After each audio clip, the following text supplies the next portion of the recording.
کہا کہ ایک مٹی کا برتن لاؤ، کیا کہتے ہیں بھرکی، ایک بھرکی لاؤ، مٹی کا برتن لاؤ، لایا گیا۔ کہا کہ گوبر لاؤ، گوبر، اور اس گوبر کو اس نے اس مٹی کے برتن میں رکھ دیا اور اوپر سے اس کو مضبوطی سے باندھ دیا اور کہا کہ ایک ہفتے تک اس کو کھولنا نہیں، ایک ہفتے بعد میرے پاس لے کر کے ایسے ہی آؤ جیسے میں تم کو اس برتن کو باندھ کر کے دے رہا ہوں۔ اب ایک ہفتے کے بعد آیا تو جیسے کھولا ایسے سب بج بج اس کے اندر سے سب کیڑے نکلنے لگے، جراثیم نکلنے لگے۔ تو ناستک نے مسلمان سے کہا دیکھو میں نے کہا نہیں تھا کہ میں بھی پیدا کرتا ہوں، دیکھو میں نے گوبر سے اتنے جراثیم پیدا کر دیے۔ وہ جو مسلمان تھا میری طرح مولوی تھا، کہنے لگا اچھا تم نے پیدا کیا ان جراثیم کو، تو اس میں کتنے مؤنث ہیں کتنے مذکر ہیں؟ ان جراثیم میں کتنے نر ہیں کتنے مادہ ہیں جن کا بتاؤ، اور یہ کل کتنے ہیں جن کا بتاؤ؟ ہم جو معلوم ہے پیدا تم نے کیا، تم کو معلوم ہے کتنی چیزوں کتنوں کو پیدا کیا، اور یہ معلوم ہے کہ کتنی لڑکیاں ہیں کتنے لڑکے ہیں، کتنے نر ہیں کتنے مادہ ہیں۔ اللہ تبارک و تعالیٰ جب کسی چیز کو پیدا کرتا ہے تو علم ہوتا ہے کتنے مذکر ہیں کتنے مؤنث ہیں، تعداد کتنی ہے۔ یہ فرق ہے انسان کی تخلیق میں اور اللہ تبارک و تعالیٰ کی تخلیق۔ انسان تخلیق نہیں کر سکتا کسی چیز کی، جی صنعت کرتا ہے، صنعت جیسے موبائل۔ اب اس میں سے کوئی چیز مثلا مان لیجیے چشمہ ہے، چشمے کے اندر جتنی چیزیں لگی ہوئی اس کے پارٹس ہیں، ایک بھی انسان پیدا نہیں کر سکتا، ساری چیزیں اللہ نے پیدا کی ہیں، انسان نے صرف اس کو مولڈ کیا، مولڈ کیا۔ ایک کمپیوٹر آدمی بناتا ہے تو دسیوں لوگ اس میں جڑے رہتے ہیں، کوئی کی مدر بورڈ بناتا ہے تو کوئی اس کی مشین بناتا ہے، کوئی اسکرین بناتا ہے، کوئی وائر بناتا ہے، کوئی پلک بناتا ہے۔ اللہ اکبر، ایک چیز ہے مگر بنانے والے کئی لوگ ہیں۔ اللہ تبارک و تعالیٰ ایسے نہیں بناتا، چاہے ایک چیز کو پیدا کر دیتا ہے۔ فرمایا یخلقکم فی بطون امہاتکم فی ظلمات ثلاث۔ میرے بندو جب تم کوئی چیز پیدا کرتے ہو بناتے ہو تو تمہیں اجالے کی ضرورت ہے، اجالے کی ضرورت ہے۔ اندھیرے میں تم کوئی چیز بنا ہی نہیں سکتے، تمہیں کوئی بھی چیز بنانے کے لیے اجالے کی ضرورت ہے۔ مجھے اجالے کی ضرورت نہیں ہے، میں تمہیں بناتا ہوں۔ سب سے بہترین تخلیق یعنی بیسٹ آف کریشن، سب سے بہترین چیز انسان سے بہتر کون سی چیز ہو سکتی ہے؟ اللہ فرماتا ہے میں تمہیں بناتا ہوں تین اندھیروں میں، ایک بچے دانی کا اندھیرا ہے، اور پھر اس کے بعد وہ کھیڑی جو ہوتی ہے مشین، ایک رحم کا اندھیرا ہے، رحم میں بچے دانی، اور اس کے اوپر رحم کے اوپر وہ کھیڑی جو ہوتی ہے مشین جس کو عربی میں کہتے ہیں وہ، اور پھر پیٹ۔ تین اندھیرے ہوتے ہیں، اور تین اندھیروں کے اندر میں اتنی شاندار تخلیق کرتا ہوں کہ ویسے تخلیق کوئی کر ہی نہیں سکتا۔ تمہیں کیڑا نہیں بنا سکتے، میں نے تم کو بنا دیا ہے وہ بھی تین اندھیروں میں، اور جب میں بناتا ہوں تو میں اجالوں کا محتاج نہیں ہوں، جی اجالوں کا محتاج نہیں۔ اور یہی وجہ ہے کوئی مجھے اجالے میں پکارے تب بھی سنتا ہوں، کوئی اندھیرے میں پکارے تب بھی میں سنتا ہوں، جلوت میں پکارے تو سنتا ہوں، خلوت میں پکارے تو سنتا ہوں، گھر میں پکارے تو سنتا ہوں، بازار میں پکارے تو سنتا ہوں، چھت پر رہے تو سنتا ہوں، گھر کے اندر رہے تو سنتا ہوں، کہیں سے بھی پکارے۔ ارے تم تو چھت اور زمین کی بات کر رہے ہو، میں نے اپنے نبی یونس کی دعا کو مچھلی کے پیٹ سے سن لیا تھا۔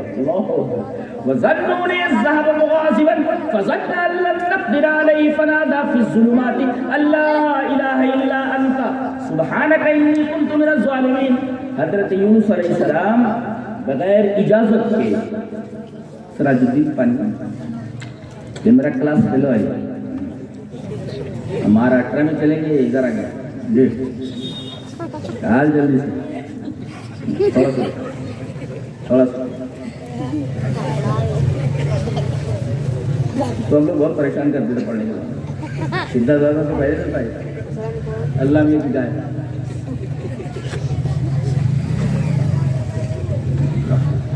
جی حضرت یونس علیہ السلام بغیر اللہ کی اجازت کے بستی سے نکل گئے، اور ایک قاعدہ ہوتا ہے جب تک اللہ کی اجازت نہ ہو نبی کو جہاں بھیجا جاتا ہے جس گاؤں میں وہاں سے نہیں نکل سکتا جب تک کہ اللہ اجازت ہے۔ نبی اس وقت تک مکہ سے نہیں نکلے جب تک کہ اللہ نے اجازت نہیں دی کہ آپ اب مکہ سے مدینہ جا سکتے ہیں، اپنی مرضی سے نبی نہیں کر سکتے۔ یہ نکل بھاگے، اور نکل بھاگے تو اللہ نے وہ فوراً سزا دی۔ یہ ایک کشتی میں بیٹھے، کشتی ڈاما ڈول ہونے لگی، بیلنس کو برقرار رکھنے کے لیے ان کو اٹھا کر کے پھینک دیا گیا، قرآن نازل ہوئی، قرآن کے نام نکلا، گوٹی جس کو بولتے ہیں، دیکھ رہے کن کے نام نکلا، ارے ان کے نام نکلا، چلو پھینک دو ان کو آگے، نہیں تو سب ڈوب جائیں گے۔ ایک نقطہ اور ملا، نقطہ یہ ملا کہ جماعت کے لیے فرد کو قربان کیا جا سکتا، فرد کے لیے جماعت کو قربان نہیں کیا جا سکتا۔ یہ پوری کشتی ڈوبنے والی ہے، ایک آدمی کے ختم ہو جانے سے پوری جماعت بچ سکتی ہے۔ جماعت کو بچاؤ، جماعت کو بچایا جائے۔ حضرت یونس علیہ السلام کو اٹھا کر مچھلی کے پیٹ پہ پھینک دیا گیا، اور جیسے یہ پانی میں گرے ایک بڑی مچھلی آئی اور اس نے نگل لیا۔ اب جو ناستک ہیں جو قرآن پر اعتراض کرتے کہتے ارے قرآن میں یہ بات غلط لکھی ہوئی ہے، ارے بھلا کوئی مچھلی کے پیٹ میں زندہ رہ سکتا ہے، آکسیجن کیسے پہنچتی ہے؟ ارے بے وقوف آدمی، تو 9 مہینے ماں کے پیٹ میں رہا، آکسیجن کیسے پہنچتی ہے؟ اللہ نے وہاں زندہ رکھا کہ 3 اندھیروں۔ اللہ فرماتا ہے جیسے میں نے تجھے 3 اندھیروں کے اندر تیری تخلیق کی، تجھے پالا، تجھے آکسیجن دیا، اور جن جن چیزوں کی ضرورت تھی وہ تمام چیزیں ہم نے تمہیں عطا کی۔ اللہ، ایک بات بتاؤ، سب سے زیادہ محبت کیے جانے کے قابل کون ہے؟ سب سے زیادہ محبت، ایک نوجوان بولتا فلاں لڑکی سے محبت کیے جانے کی، سب سے زیادہ وہ لڑکی محبت کیے جانے کے قابل، کیوں بھائی؟ باپ بولتا ہے سب سے زیادہ محبت کیے جانے کے قابل میرا بیٹا ہے، شوہر کہتا ہے سب سے زیادہ محبت کیے جانے کے قابل میری بیوی ہے۔ ارے بے وقوف آدمی، ماں کے پیٹ میں جہاں نہ باپ کا دخل ہے، نہ ماں کا دخل ہے، نہ ڈاکٹر کا دخل ہے، تجھے پری جیسی صورت عطا کرتا ہے اور باہر نکلتا ہے، اور باہر نکلتے ہی وہاں تو تجھے غذا دیتا ہے، ساری چیزیں مہیا کرتا ہے، اور باہر نکلتا ہے تو کہتا ہے کہ میری دکان میرا رزق دیتی ہے۔ اتنا بے حیا اور بے شرم انسان کون ہو سکتا ہے؟ اسی وجہ سے اللہ تبارک و تعالیٰ نے کہا وَإِن تَعُدُّوا نِعْمَتَ اللَّهِ لَا تُحْصُوهَا إِنَّ الْإِنسَانَ لَظَلُومٌ كَفَّارٌ۔ نعمتیں اتنی ہیں کہ گن نہیں سکتا، اور حالت یہ ہے بے شرمی کی اور بے حیائی کی انسان کے کہ وہ ناشکری پر ناشکری کرتا ہے۔ تو جس طرح اللہ صرف عبادت کے لائق ہے، ایسے ہی سچی محبت کیے جانے کے لائق صرف وہی ہے۔ جی وہی ہے۔ ابھی آدمی بیمار ہو جائے تو کہتے ہیں اسے آکسیجن کی ضرورت ہے، گھنٹے گھنٹے میں کتنا پیسہ لگتا ہے آکسیجن کا، ذرا پوچھو۔ جو لوگ ایسی حالت میں ہوتے ہیں اور ان کو ICU میں رکھا جاتا ہے، جی فری میں، یہاں جتنے لوگ بیٹھے ہوئے آکسیجن آپ کو فری میں دی جا رہی ہے، آکسیجن فری میں دی جا رہی ہے۔ ڈاکٹر تم کو پیسے لے کر آکسیجن دے اور تم آکسیجن کے بغیر زندہ نہیں رہ سکتے، گویا تمہاری ایک ایک سانس یہ اللہ تبارک و تعالیٰ کے فضل و کرم اور اس کی رحمتوں کے تلے دبی ہوئی ہے، احسان میں دبی ہوئی ہے۔ تم ایک ایک سانس میں اللہ کے محتاج ہو، تو ایک ایک سانس میں اللہ کے احسان مند ہو۔ تمہاری ایک ایک سانس گرو رکھی ہوئی ہے۔ آدمی سانس اندر نہ لے، ہوا اندر نہ لے، مر جائے گا، اور وہی ہوا اندر جا کر رک جائے، باہر نہ نکلے، مر جائے گا۔ گویا ہوا وہی ہے، اندر جاتی ہے تو مدار حیات، اور اندر رک جائے تو آدمی کے مرنے کا باعث۔ ہوا جاتی ہے وہی ہوا نکلتی ہے، ایک نعمت میں 2 نعمت، ہوا وہی ہے، اندر جاتی ہے تو نعمت، اور اندر سے باہر آتی ہے تو بھی نعمت۔ کتنے لوگ فری میں آکسیجن لے رہے ہو، ابھی تم کو ICU میں ڈالنا پڑے، کتنا پیسہ لگے گا، حالت خراب ہوگی، فری میں آپ کو دے رہا ہے۔ تو محبت کیے جانے کے قابل کون ہے؟ پانی کون نکالتا ہے؟ اللہ فرماتا ہے اگر میں چاہوں تو پانی اتنے نیچے کر دوں، غوراً فمن یأتیکم بماء معین، میٹھا پانی کون لا سکتا ہے؟ اگر میں پانی کو اتنے نیچے کر دوں، تمہاری اوقات نہیں ہے کہ تم پانی نکال سکتے، تمہاری کیا اوقات، اوقات تمہاری کیا؟ بڑی بڑی بلڈنگیں، اللہ اکبر، ترکی کی گرتی ہوئی بلڈنگیں دیکھو، نیچے دبے ہوئے بچے دیکھو، باپ کی چیخیں سنو، ماں کی کراہیں سنو، تڑپ جاؤ گے، جی نہیں کہتا دیکھنے کے لیے، جی نہیں کہتا، ہمت نہیں پڑتی دیکھنے کے لیے۔ منٹوں میں پورا شہر کھنڈر بنا دیا گیا، کھنڈر بنا دیا، بڑی بڑی عمارتیں کھنڈر میں تبدیل ہو گئی۔ یہ سب اللہ کے ہاتھ ہے، رب تعالیٰ کے ہاتھ ہے، اور تم ہو کہ اپنی شرارتوں سے باز نہیں آتے۔ احسان پر احسان اللہ کیے جا رہے ہیں، ماں کے پیٹ میں 3 تاریخوں کے اندر پالتا ہے، تو محبت کے رائے کون ہے؟ اللہ اکبر۔ سب سے بڑی لذت بتا دوں، سب سے بڑی لذت کہاں ملتی ہے؟ رات کی تنہائی میں، رب کے سامنے کوئی نہ ہو، ذرا ہاتھ اٹھا کر رو کر بتاؤ، ایسی لذت نہیں۔ آزما کر دیکھو، تمہیں موبائل میں بھی وہ مزہ نہیں آئے گا، اس کو چلاتے رہتے، تمہیں بہترین سے بہترین کھانا کھانے میں اتنا مزہ نہیں آئے گا، عورت کے پاس جانے پر بھی اتنا مزہ نہیں آئے گا جتنا کہ رات کی تنہائی میں رب کے سامنے ہاتھ اٹھا کر آنسو بہانے میں آتے ہیں۔ تم بہا کر دیکھو، اور تمہارے سارے مسائل کا حل تو نہیں ہے۔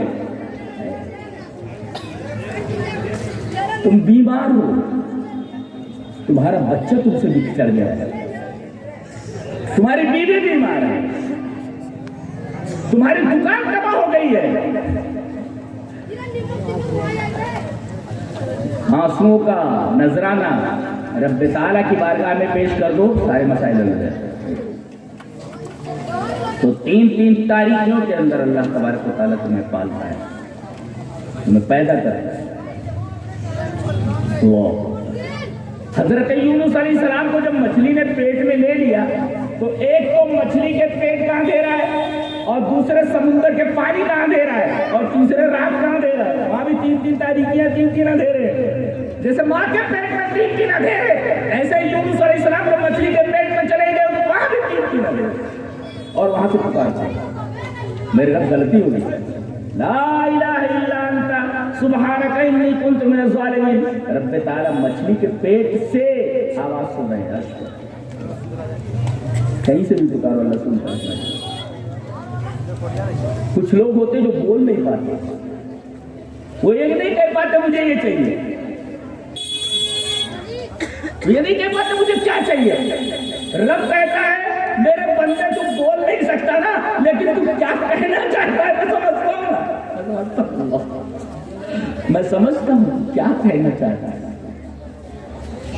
ہم کسی کے سامنے کوئی بات کہنا چاہتے ہیں، ہم کہہ نہیں پاتے، معافی ضمیر ہم نہیں نہ کر پاتے۔ We can't express what we have in mind, in heart. ہم نہیں بتا سکتے، ہم ایکسپریس نہیں کر سکتے، لیکن میرا رب کہتا ہے میرے بندے تو بول نہ سکے لیکن تو بولنا چاہتا ہے جو، تو میں سمجھتا ہوں کیا بولنا چاہتا ہے۔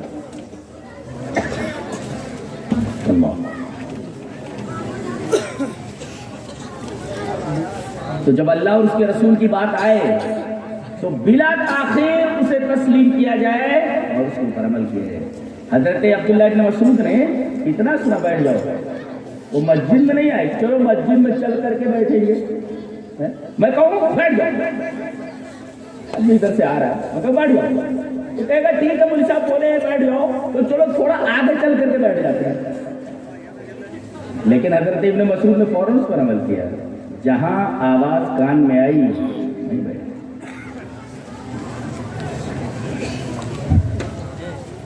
یہ ہے نبی کریم صلی اللہ علیہ وسلم کی اطاعت اور نبی کریم صلی اللہ علیہ وسلم کا مقام۔ تو یہاں تو کہا گیا کہ تمہارے اوپر جو پریشانیاں آ رہی ہیں تمہیں ڈرنا چاہیے کہ تم میرے نبی کے حکم کی مخالفت کرتے ہو کہ کہیں تم کسی فتنے میں مبتلا نہ ہو جاؤ۔ تو فتنے کی تفسیر ابن عباس نے قتل سے کیا، تم کو قتل کیا جائے، جہاں پائے جا رہے ہو مار ڈالو۔ اور عطا نے تفسیر کی زلزلے الزلازل، یعنی اگر رسول کی مخالفت کرو گے تو تمہارے اوپر زلزلے آ جائیں گے، انتظار کرو زلزلوں کا جی۔ اور جعفر ابن محمد نے اس کی تفسیر کی ہے، سلطان جائر مسلط علیہم، تمہارے اوپر ظالم حکمراں مسلط کر دیے جائیں گے. مسلط ہے، ظالم حکمراں تمہارے اوپر مسلط کر دیے جائیں گے.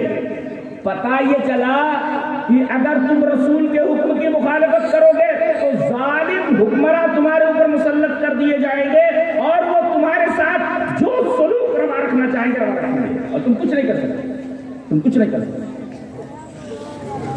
یہ فتنے کی تفسیر ہے. اور صحابہ کرام نے اسی چیز پر عمل کیا تو پوری دنیا ان کے حوالے کر دی. جی آج 55 سے زائد ممالک ہیں مسلمانوں کے. جی یہ سب انہوں نے فتح کیے تھے، صحابہ کرام نے فتح کر کے ان کو دیا تھا. یہ سنبھال نہیں پا رہے ہیں، سنبھال نہیں پا رہے ہیں. یہ سب صحابہ کرام نے دیے، انہوں نے فتح کیا تھا. تو انما كان قول المؤمنين اذا دعوا الى الله ورسوله ليحكم بينهم ان يقولوا سمعنا واطعنا واولئك هم المفلحون. ایمان والا اگر ہے تو اس کی زبان سے ایک ہی بات نکلتی ہے جب اسے اللہ اور اس کے رسول کی طرف بلایا جائے کہ ہم نے سنا اور اطاعت کی، بس اور کچھ نہیں بولتا. ہم نے سنا اور ہم نے اطاعت کی. احادیث کے پورے ذخیروں کو اٹھا کر دیکھیے، پورے ذخیروں کو اٹھا کر دیکھیے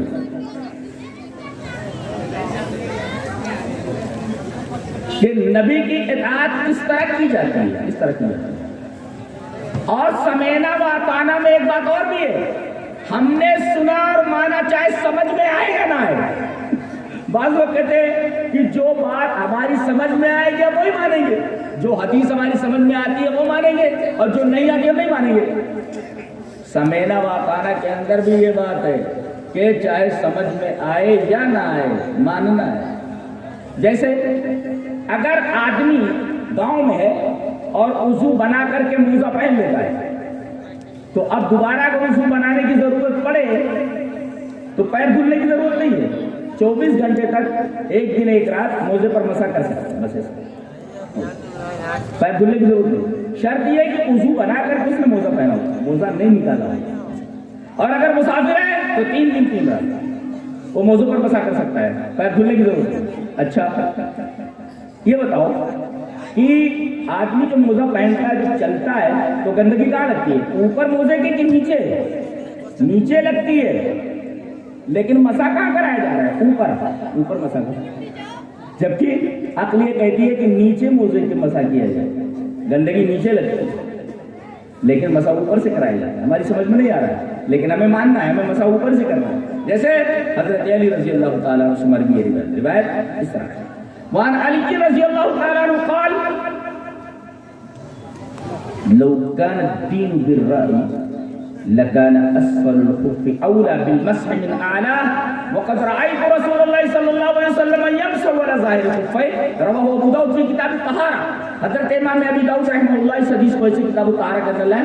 راوی نبی کریم صلی اللہ علیہ وسلم کے داماد محترم حضرت علی رضی اللہ تعالیٰ. حضرت علی فرماتے ہیں کہ اگر دین کی بنیاد عقل کے اوپر ہوتی تو مسح موزوں کے اوپر نہیں بلکہ موزوں کے نیچے ہوتا. اور میں نے نبی کریم صلی اللہ علیہ وسلم کو دیکھا ہے کہ آپ موزوں پر مسح اوپر سے کر رہے ہیں، اوپر سے نیچے سے نہیں. جبکہ عقل یہ کہتی ہے کہ گندگی نیچے لگتی ہے، مسح موزے کے نیچے سے ہونا چاہیے. لیکن چونکہ نبی نے کہا ہے، عقل کچھ کہتی ہے مگر نبی کچھ کہتا ہے، تو ہمیں نبی کی بات مانی ہے. سمینا واطعنا چاہے ہماری سمجھ میں آئے یا نہ آئے، ہم نے سنا اور ہم نے مانا. جی چلیے ایک روایت اور دیکھتے ہیں. حدیث کس طرح ہے؟ وعن ابی سعید الخدری رضی اللہ تعالی عنہ قال بینما رسول اللہ صلی اللہ علیہ وسلم یصلی باصحابہ اذ خلعنا علیہ فوضعهم عن يساره فلما رأى القوم ذلك القوا نعالهم فلما قضى رسول الله صلی اللہ علیہ وسلم صلاته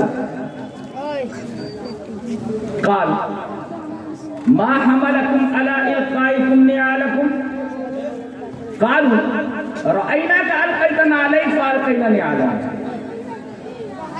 فقال رسول الله صلى الله عليه وسلم إن جبريل عليه السلام أتاني فأخبرني أن فيهما قذرا أو قال أذى وقال إذا جاء أحدكم المسجد فَلْيَنْظُرْ فَإِنْ رَأَى فِي نَعْلَيْهِ قَذَرًا أَوْ أَذًى فَلْيَمْسَحْهُ وَلْيُصَلِّ فِيهِمَا۔ رواہ ابو داؤد رواہ الترمذی فی کتاب الصلاۃ۔ حضرت امام ترمذی رحمہ اللہ اس حدیث کو کتاب الصلاۃ کرتا ہے۔ حضرت ابو سعید خدری رضی اللہ تعالیٰ روایت کرتے ہیں کہ نبی کریم صلی اللہ علیہ وسلم صحابہ کو نماز پڑھا رہے تھے اور آپ جوتے پہنے ہوئے تھے اور بہت سارے صحابہ کرام بھی جوتے پہنے ہوئے تھے۔ اس سے پتہ چلا کہ آدمی جوتے پہن کر نماز پڑھ سکتا ہے، لیکن اس کا یہ مطلب نہیں کہ مسجد میں قالین وغیرہ بچھی ہوئی ہے اور آدمی جوتے پہن کر قالینوں کو گندا کرتا چلا جائے، نہیں۔ یہ حکم وہاں کے لیے ہے جب مسجد کا فرش کچا ہو، یا جیسے آپ جنازے وغیرہ کی نماز پڑھ رہے ہوں جہاں کھیت ہے، جہاں کچی زمین ہے، تو وہاں پر آپ کو جوتے اتارنے کی ضرورت نہیں ہے، بلکہ آپ جوتوں میں نماز پڑھ سکتے ہیں۔ چپل پہنے ہوئے بعض لوگ کیا کرتے ہیں، وہ چپل نکال کر چپل کے اوپر کھڑے ہو جاتے ہیں، ضرورت ہے اس کی؟ چپل پہن کر جوتے پہن کر بھی آپ نماز پڑھ سکتے ہیں، کوئی حرج نہیں۔ یہاں نبی کریم صلی اللہ علیہ وسلم جوتے پہن کر نماز پڑھا رہے ہیں اور بہت سارے صحابہ کرام جوتے پہن کر آپ کی اقتدا کر رہے ہیں۔ دوران نماز اچانک نبی کریم صلی اللہ علیہ وسلم نے اپنے جوتے اتارے اور اپنے بائیں سائڈ میں رکھ دیے۔ صحابہ کرام نے دیکھا کہ آپ نے نماز کی حالت میں اپنے جوتے اتارے اور بائیں سائڈ میں رکھ دیے۔ تمام صحابہ کرام نے جنہوں نے جوتے پہن کر اس وقت نماز وہ لوگ پڑھ رہے تھے، انہوں نے جوتے نکال کر کے اپنے بائیں سائڈ میں رکھ دیے۔ جب نبی کریم صلی اللہ علیہ وسلم نے نماز ختم کی تو دیکھا کہ سب کے جوتے ایک طرف رکھے ہوئے، جو جوتے پہن کر نماز پڑھ رہے تھے سارے کے سارے نے جوتے اتار دیا اور ایک طرف رکھ دیا۔ آپ نے پوچھا ما حملکم علی القائکم علیکم، تم نے جوتے کیوں اتارے؟ اللہ، لیکن صحابہ کرام کیا جواب دے؟ کتنا پیارا جواب ہے۔ نبی پوچھ رہے ہیں تم نے جوتے کیوں اتارے؟ انہوں نے جواب دیا اللہ کے رسول رأیناک القیت نعلیک فالقینی علیک، ہم نے آپ کو جوتے اتارتے دیکھا، ہم نے جوتے اتار دیا، یعنی ہم نے آپ کو ایک عمل کرتے ہوئے دیکھا، ہم نے اسی طریقے سے جوتے اتار دیا آپ کو دیکھ کر کے۔ ایک نقطہ اور بھی معلوم ہوا کہ اگر نبی کوئی کام کرے تو اسے دلیل نہیں مانی جائے۔ جی، دنیا کے تمام انسانوں سے دین کی بات اگر آئے اور اگر کہے کہ یہ دین ہے تو دلیل لائے، دلیل نہیں۔ امام اگر کوئی بات کہے تو اس سے مطالبہ کیا جائے کہ دلیل نہیں۔ یہاں تک کہ صحابی سے بھی آپ دلیل کا مطالبہ کر سکتے ہیں۔ صرف ایک ہستی ایسی ہے کہ کوئی بات کہے تو آپ یہ نہیں کہہ سکتے پروف دیجیے، کون؟ جناب محمد رسول اللہ۔ اس لیے کہ نبی سر سے پیر پر دلیل ہوتا ہے، وہ ہنسے تو دلیل، مسکرائے تو دلیل، بیٹھے تو دلیل، کھڑا ہو تو دلیل، سوئے تو دلیل، اس کی ہر ادا دلیل ہوتی ہے، دلیل سے دلیل نہیں مانی جاتی۔ لیکن صحابی تک سے دلیل کا مطالبہ کیا ہے، کہتے ہیں کہ امام صاحب نے بات کہی دی تو ہمیں دلیل کی ضرورت نہیں ہے نا، دلیل کی ضرورت ہے۔ جیسے یہ حدیث دیکھیں، حدیث پر رکے رہی ہے، حدیث جسے امام ترمذی رحمۃ اللہ علیہ کتاب الحج کے اندر لائے، روایت اس طرح وان ابن ابی عمار قال قلت لجابر رضی اللہ تعالی عنہ الصبو اسیدنی قال نعم قال قلت اكلها قال نعم قال قلت اقاله رسول اللہ صلی اللہ علیہ وسلم قال نعم رواه ترمذی کی کتاب الحج۔ حضرت ابن ابی عمار کہتے ہیں یہ تابعی ہے، یہ حضرت جابر جو صحابی ہیں ان کے پاس جو کہا کہ حضرت ایک سوال کرنا ہے کہ پوچھو۔ کہا کہ بجو جو ہوتا ہے، بجو ایک ہوتا ہے گو، گھوڑپڑ جس کو بولتے ہیں ہمارے یہاں مہاراشٹر میں، گو جس کو بولتے گو، اور ضب اس کو بولتے ضب، اس کا کھانا حلال ہے۔ اور ایک ہوتا ہے زبون مانے بجو جس کو انگریزی میں بیجت ہے۔ تو یہ پوچھ رہے ہیں حضرت جابر سے کہ بجو کھانا کیسے، بجو شکار ہے؟ کرنا ہاں بجو شکار ہے۔ کہتے آپ ہوا کہنا یہ تھی کیا میں کھا سکتا ہوں؟ کرنا ہاں کھا سکتا ہوں۔ پہلے کیا پوچھا انہوں نے کہ بجو شکار ہے، میں اس کا شکار کر سکتا ہوں؟ کر سکتا ہوں۔ اب پوچھ رہے شکار کرنے کے بعد میں اس بجو کھا سکتا ہوں؟ ہاں کھا سکتا ہوں۔ پوچھ رہے آپ بول رہے ہیں اقالہ رسول اللہ صلی اللہ علیہ وسلم، آپ کہہ رہے کہ رسول اللہ صلی اللہ علیہ وسلم نے ایسا کہا ہے؟ اللہ اکبر۔ حضرت جابر فرماتے نہیں، رسول اللہ صلی اللہ علیہ وسلم نے ایسا کہا ہے، بس سوال ختم۔ اس کا مطلب یہ ہوا کہ صحابی سے بھی دلیل کا مطالبہ کیا جا سکتا ہے کہ آپ یہ بات کہہ رہے ہیں، کہاں سے کہہ رہے ہیں؟ نبی نے ایسا کہا ہے یا کیا ہے؟ اور صحابی کو چاہیے دلیل دے، جیسے حضرت عائشہ رضی اللہ تعالیٰ عنہ کی روایت ہے، جس سے امام بخاری رحمۃ اللہ علیہ کتاب التوحید میں لائے ہیں۔ ٹھیک ہے، وعن عائشہ رضی اللہ تعالیٰ عنہ قالت من حدثك ان محمدا رأى ربه فقد كذب وهو يقول لا تدرك الابصار ومن حدثك انه يعلم الغيب فقد كذب وهو يقول لا يعلم الغيب الا الله، رواه البخاری فی کتاب التوحید۔ حضرت عائشہ فرماتی ہے کہ جو تم سے یہ کہے کہ نبی نے اپنی آنکھوں سے اللہ کو دیکھا ہے تو جھوٹ بولتا ہے۔ اتنی بات کافی تھی، لیکن حضرت عائشہ دلیل دے رہی ہے کیا؟ لا تدرکہ الابصار، اس کو آنکھیں نہیں دیکھ سکتے۔ جی میں کہتا ہوں جس کو آنکھیں نہ دیکھ سکے، ابیکٹ ہو، اس کی تصویر بنائی جا سکتی ہے، اس کی تصویر بنائی جا سکتی ہے۔ بھائی کسی چیز کو ہم نے دیکھا نہیں، فرض کرو کسی نے بھی تاج محل کو نہیں دیکھا، ایک بچہ ہے اسے تاج محل نہیں دیکھا، چھوٹا سا، اس سے کہا جائے کہ تاج محل بنا، اب وہ ایک بچھو بنا دیتا ہے، ایک سانپ ایسے کر کے کہتا ہے یہ تاج محل ہے، یہ تاج محل، تو یہ جو اس نے سانپ بنایا ہے، بچھو بنایا ہے، یہ تاج محل ہے؟ غلط تصویر بنائی ہے، اس لیے کہ بچے نے تاج محل نہیں دیکھا ہے، اور وہ تصویر سانپ یا بچھو کی بنا کر کے بولتا ہے کہ یہ تاج محل کی تصویر ہے۔ ایسے ہی جس نے اللہ کو نہیں دیکھا اور کوئی دیکھ بھی نہیں سکتا اس کو جنت سے پہلے، تو اس کی تصویر کیسے بنا سکتا ہے؟ اور عجیب بات تو یہ تمام مذاہب میں یہ بات ہے، تو گیتا کا مشہور شلوک ہے وہ میا تتمیدم سروم جگدویکت مورتینا متستھانی سرو بھوتانی نچاہم تیشووستھتا، کہ بیا تتمیدم سروم جگدویکت، جی جگدویکت، میرے دوارا میرے ذریعے یہ پوری کی پوری کائنات، پوری کی پوری دنیا، پورا جگت گھرا ہوا ہے، اور میں ابیکت ہوں۔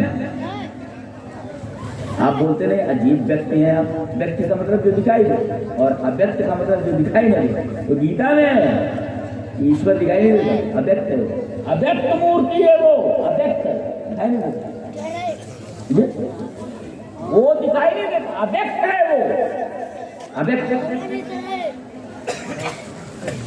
اور متستھانی سروبھوتانی نچاہم تیشووستھتا، اور ساری چیزیں مجھ سے ہیں، میں ان میں نہیں ہوں، میں ان میں نہیں۔ کتنی عجیب بات ہے، میں ان میں ہوں، ساری چیزیں مجھ سے ہیں، میں ان میں نہیں ہوں۔ کہتے ہیں ہر چیز میں بھگوان ہے، یہ تو گیتا میں ہے کہ وہ کسی چیز میں ہے ہی نہیں، ساری چیزیں اس نے پیدا کی ہیں مگر وہ کسی چیز میں نہیں ہے۔ اب لوگوں نے اس کا غلط ترجمہ کر کے یہ بتا دیا ہے کہ ہر چیز میں بھگوان ہے، ہر چیز میں ایشور، جبکہ اس میں صاف بتا دیا گیا ہے کہ وہ ابیکٹ ہے، اسے کوئی دیکھ نہیں سکتا۔ اب جب کوئی دیکھ ہی نہیں سکتا تو اس کی تصویر کیسے بنائی جا سکتی ہے؟ ایسے ہی حضرت عائشہ رضی اللہ تعالیٰ نے فرمایا جو تم سے یہ کہے کہ محمد صلی اللہ علیہ وسلم نے اللہ کو دیکھا ہے، خاص طور سے معراج میں، جھوٹ بولتا ہے، اس لیے کہ اسے آنکھیں نہیں دیکھ سکتی، یہ لا تدرک الابصار، انہوں نے دلیل پیش کی۔ اور اسی طریقے سے حضرت عائشہ رضی اللہ تعالیٰ نے فرمایا کہ ومن حدثك انه يعلم الغیب فقد كذب وهو يقول لا يعلم الغیب الا اللہ، اور تم سے اگر کوئی یہ کہے کہ اللہ کے رسول کو غیب کا علم تھا، وہ تو جھوٹ بولتا ہے، دلیل دے رہی ہے، اللہ فرماتا ہے لا يعلم الغیب الا اللہ۔ دیکھو صحابیہ ہے، وہ صرف اتنا کہہ دینا کافی ہے کہ جو تم سے یہ کہے کہ اللہ کے رسول نے اللہ کو دیکھا، جھوٹ بولتا ہے، جو تم سے یہ کہے کہ اللہ کے رسول کو غیب کا علم تھا، جھوٹ بولتا ہے۔ اتنا کہہ دینا کافی تھا، لیکن وہ دلیل دے رہے ہیں کہ اللہ فرماتا ہے لا تزل قدم، اللہ فرماتا ہے لا یعلم الغیب الا اللہ۔ اس کا مطلب یہ ہوا کہ کوئی بھی بات دین کے نام پر کی جائے تو اس پر دلیل دی جائے، دلیل پیش کی جائے اس کے اوپر، اور جب بات نبی تک پہنچ جائے یا اللہ تک پہنچ جائے کہ اللہ نے ایسا کہا ہے، آج بھی خاموش ہو جائے، نبی نے ایسا فرمایا ہے، آج بھی خاموش ہو جائے۔ لیکن اگر کوئی ہے کہ فلاں صاحب ایسا کہتے ہیں تو دین کے نام پر اگر وہ چیز ہے تو دلیل کا مطالبہ کیا جائے کہ آپ دلیل دیجیے، کہاں سے کہہ رہے ہیں؟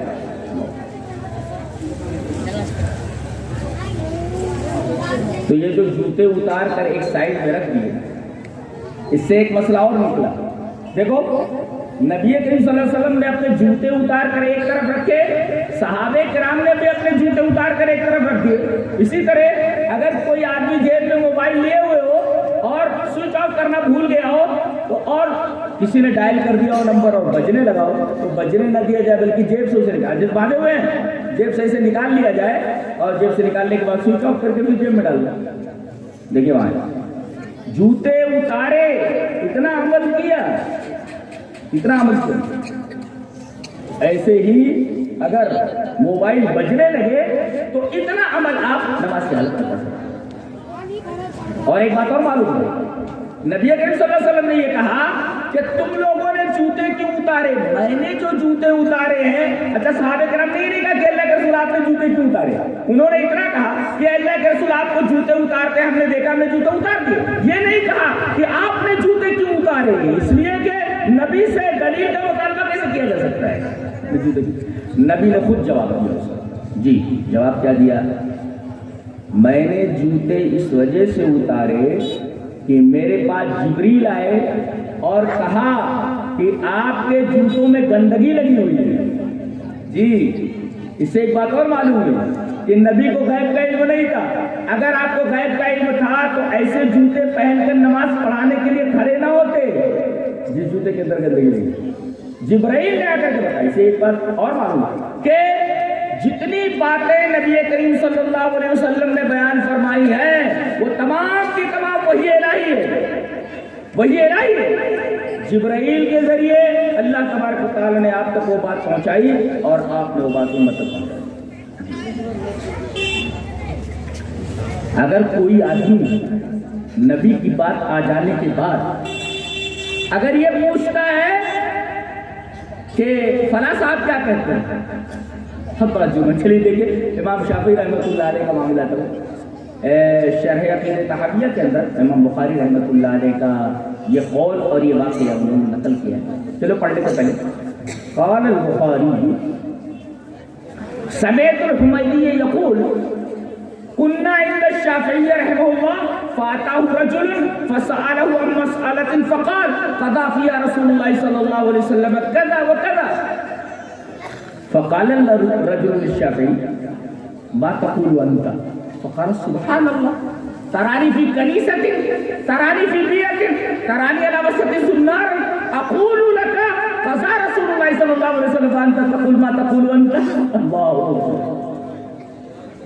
حضرت امام بخاری فرماتے ہیں کہ میرے استاد امام حمیدی کہتے ہیں کہ میں امام شافعی کے پاس بیٹھا ہوا تھا، ایک آدمی آیا اور امام شافعی سے اس نے کہا کہ حضرت ایک مسئلہ پوچھتا ہے۔ کہا کہ پوچھو۔ اس نے وہ مسئلہ پوچھا۔ حضرت امام شافعی نے فرمایا کہ رسول اللہ صلی اللہ علیہ وسلم نے اس مسئلے میں یہ کہا ہے، دیکھیں یہ کہا ہے۔ حضرت امام شافعی نے کیا کہا کہ رسول اللہ صلی اللہ علیہ وسلم نے یہ کہا ہے۔ اب اس کو خاموش ہو جانا چاہیے نا، وہ یہ کہہ رہا ہے امام شافعی سے ما تقول انت، آپ کی کیا رائے ہے؟ دیکھو امام شافعی فرما رہے ہیں کہ رسول اللہ صلی اللہ علیہ وسلم نے یہ مسئلہ اس طرح بتایا ہے۔ رسول کی بات تو آ گئی نا، اب کہہ رہا ما تقول انت، آپ کیا کہتے ہیں؟ حضرت امام شافعی نے کہا سبحان اللہ ترانی کی کنیست، کسی چرچ میں تو مجھے دیکھ رہا ہے کہ میں چرچ میں کھڑا ہوا ہوں، ترانی کی تو دیکھ رہا ہے کہ میں کسی یہودی کے معبد میں کھڑا ہوا ہوں، یہودی خانے میں کھڑا ہوں، یا میرے کمر کے اندر زنار جنیو دیکھ رہا ہے، یہ پوچھ رہا ہے۔ اللہ کتنی بڑی بات امام شافعی نے کہی، کتنی بڑی بات کہی کہ تم میری رائے جاننا چاہتا ہے. جب میں نے کہہ دیا کہ رسول اللہ صلی اللہ علیہ وسلم نے اس مسئلے میں یہ فرمایا تم میری رائے جاننا چاہتا ہے، کیا تو مجھے غیر مسلم سمجھتا ہے؟ یعنی مسلمان ایسا کہہ ہی نہیں سکتا، غیر مسلم ہی ایسا کہہ سکتا ہے. مسلمان ایسا نہیں کہہ سکتا. نبی کے قول کے آ جانے کے بعد، عمل کے آ جانے کے بعد آدمی یہ نہیں کہہ سکتا کہ آپ کیا کہتے ہیں. ما تقول اللہ، حضرت امام شافعی نے فرمایا ارے عجیب بات ہے، سبحان اللہ، ترانی فی بیعۃ، ترانی فی کنیسۃ، ترانی علی وسط الزنار. میرے کمر میں جھنڈیوں دیکھتا ہے کیا؟ ہندو دکھ رہا ہوں میں، کافر دکھ رہا ہوں میں، یا کسی گرجا گھر میں کھڑا ہو یا کسی یہودی خانے میں کھڑا ہو؟ پوچھا تو نے کیسے؟ میں کہتا ہوں اقول لک قضا رسول اللہ صلی اللہ علیہ وسلم، میں کہتا رسول اللہ صلی اللہ علیہ وسلم نے کیا، اور تو پوچھتا ہے کہ تم کیا کہتے ہیں؟ اگر رسول کی بات آ جائے تو امام شافعی کی کیا حیثیت ہے؟ یہ بتانا چاہتے ہیں امام شافعی. اور آج دیکھو ائمہ کے ماننے والے کیا بولتے ہیں کہ ہمارے امام کو کیا حدیث نہیں ملی تھی، ہمارے امام نے یہ کہا ہے. رسول اللہ صلی اللہ علیہ وسلم کی بات آ جاتی ہے کہ ہمارے امام نے کہا، وہ نہیں مانتے. تو یہ سمجھنا اور آتا ہے پتہ نہیں.